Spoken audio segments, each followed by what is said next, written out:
Welcome to Facts TV News, where everything is true. Body of missing female security guard found in Westmoreland.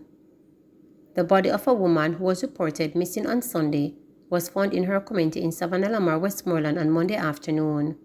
The deceased has been identified as 33-year-old Cheryl McDonald, a security guard of Quarter District in the parish. McDonald's body was found in bushes, with the left side of her face disfigured. It appeared to have been eaten by an animal. According to the police, residents stumbled upon the body in bushes at about 1 p.m. McDonald was reported missing on the weekend after she failed to return home from her place of employment in St. James. Reports from the police are that McDonald was last spoken to via cellular phone by a relative on Saturday, where she indicated that she was traveling from Savannah Lamar to Montego Bay on public transportation. Investigations are ongoing. Quick response team nabs alleged gold thief in St. Catherine. Members of the St. Catherine North Quick Response Team have arrested one man in connection with the seizure of a motor vehicle transporting stolen goods. The incident occurred in the Angel Site area of Spanish Town, St. Catherine on Monday, December 12. Reports are that at about 3:30 p.m., officers were on patrol when they signaled the driver of a vehicle to stop. Two men exited the vehicle, one of whom managed to escape. The vehicle was subsequently searched and 5 goods were found. The man left behind was arrested. His identity, however, is being withheld. Persons who may have had their goods stolen should contact the Spanish Town Police Station at 876-984-2305. Law enforcers are also warning the public to only purchase meat from legitimate vendors during this season and to report any suspicious activity to 119 or the nearest police station.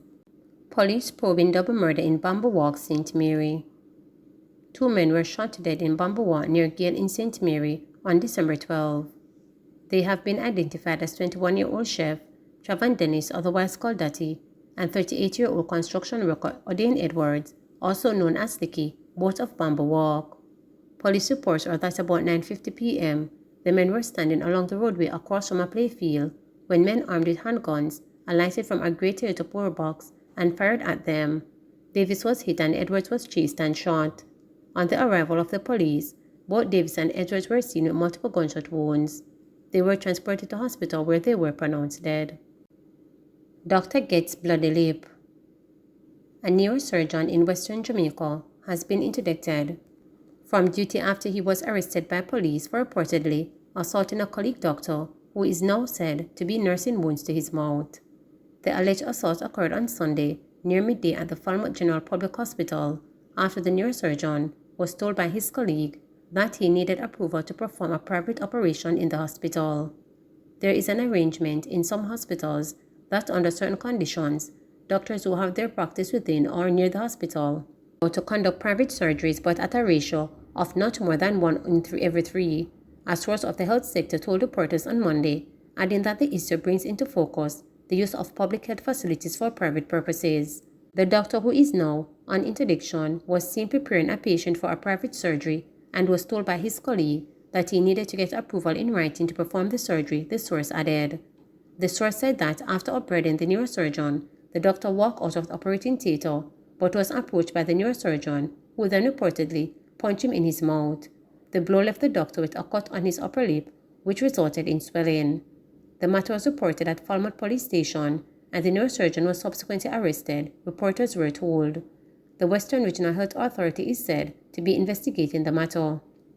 Regulation 32 of the Public Service Regulation states that where criminal proceedings have been or are about to be instituted against an officer, and where the Public Service Commission is of the opinion that the public interest requires that the officer should cease to perform the function of his or her office, the Commission may recommend his or her interdiction from the performance of these functions.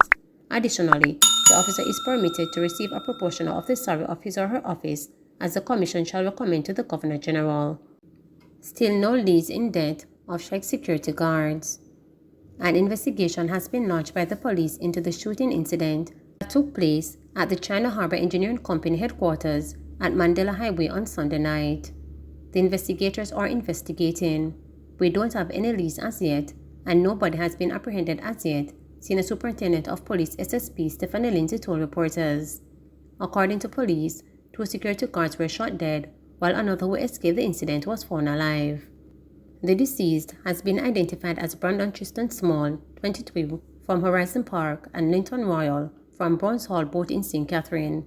The men were employed by CYD Security Company. Reporters understand that 5 guards, 2 of whom were armed, were posted at different areas of the compound when a grey-looking station wagon motor car drove to the entrance of the facility. 4 masked men armed with handguns reportedly came from the vehicle and made their way over to a section of the compound where Small was seated under a gazebo. Several explosions were heard shortly afterwards. It is understood that the police were summoned to the compound and found Small lying on the ground, covered in blood outside the gazebo. He was rushed to the Kingston Public Hospital by the police, where he succumbed to his injuries. Following a further check on the compound, Royal's body was found in the trunk of his car that he drove. Government launching NIDS technical pilot today. The government is launching the National Identification System NIDS technical pilot on December 13. Prime Minister Andrew Holness notes that NIDS has been over 40 years in coming. However, he states that the system is close to being nationally implemented.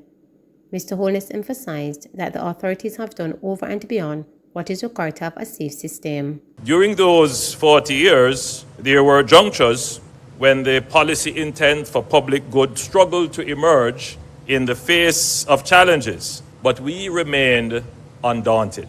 We kept pressing.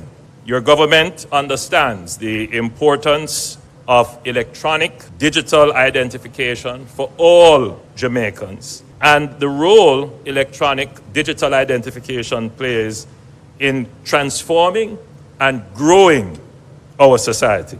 I must say that I'm also happy to see members of the opposition here today, and it reaffirms the collective commitment to the implementation of the system and the importance of the project. We are this close to rolling out nationally across Jamaica. And I know that there is great anticipation, indeed I may say excitement, amongst Jamaicans who are hoping to benefit from having a national ID.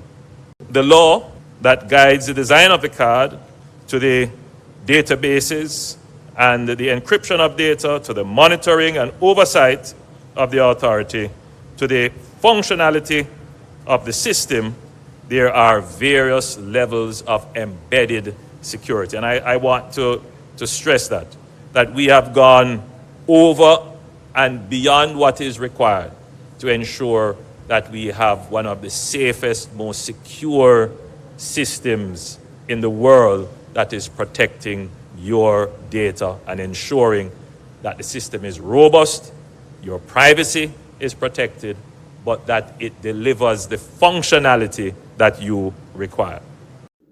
Municipal authority distances itself from Block Road to Blue Lagoon. The Portland Municipal Corporation says it has nothing to do with the access being blocked to the popular Blue Lagoon tourist attraction in the Sansan area of the parish. Barriers have been erected and there is a security guard station there. At last Thursday's monthly meeting of the Municipal Corporation, Councillor Wayne McKenzie, People's National Party Prospect Division, expressed concern that access was being blocked to the Patriot Road. He inquired whether the local authority had been given approval. My greatest concern I have is where there is a barricade across the road, security guards holding posts, which mean they make the road inaccessible. And that is where I am asking if the council is in any form of the agreement with the action taken. Is the council aware of the blockage in terms of the iron barriers across and the stationing of security guards? He questioned.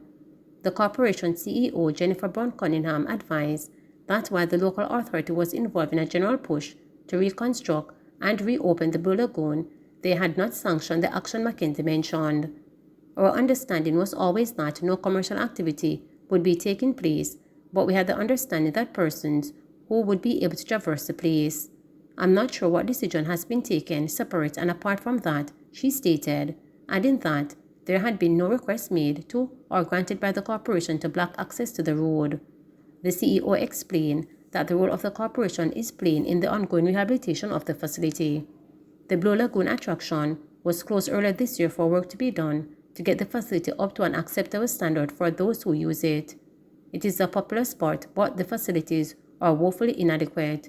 There are plans to address restroom and training for those who plant their waves there. It was reopening for Heroes Week in mid-October, but that deadline was missed. Chairman for the Corporation and Councillor Paul Thomas JLP told the meeting that while he's concerned about the various issues now plaguing the location, he is confident that the general approach being taken to refurbish the facility is a sound one. Ultimately, it's for the improvement of the Blue Lagoon that all of us, including the tourists, can benefit from what is being done there. I don't want anybody to feel that we're keeping anyone out from the Blue Lagoon. We are not. That is not our intention. Our intention is to improve the infrastructure that we have at the Blue Lagoon so that everybody will be happy at the end of the day. I hope that we will resume as quickly as possible, he said, in bringing the discussion to a close. Please remember to subscribe, like, share, and click the notification bell